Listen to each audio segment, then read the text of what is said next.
मोअज़्ज़ज़ सामीन, लाजवाल नारे पाकिस्तान का मतलब क्या? ला इलाहा इल्लल्लाह के खालिक प्रोफेसर असगर सोदाई थे।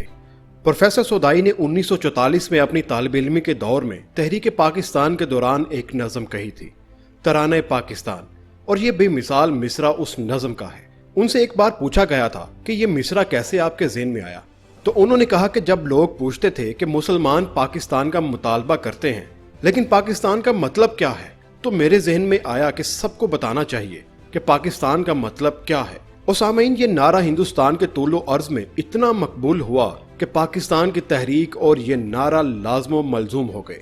और इसीलिए हजरत कायद आज़म रहमतुल्लाह अलैह ने कहा था कि तहरीक पाकिस्तान में 25% हिस्सा असगर सोदाई का है।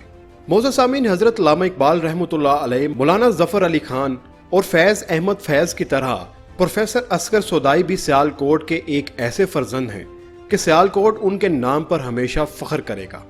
असगर सोदाई 1926 में सियालकोट में पैदा हुए और तालीम हासिल करने के बाद शोबा तालीम को अपना पेशा बनाया और इलामा इकबाल कॉलेज सियालकोट के प्रिंसिपल की हैसियत से रिटायर्ड हुए। उन्होंने अपनी सारी जिंदगी इल्म और अदब की आबियारी में गुजारी। एक शेरी मजमुआ चलन सबा की तरह यादगार छोड़ा। असगर सोदाई तो इस दुनिया से चले गए, लेकिन जब तक पाकिस्तान का नाम बाकी है और ये ता कयामत है, इंशाअल्लाह असगर सोदाई का नाम और उनका नारा भी जिंदा रहेगा।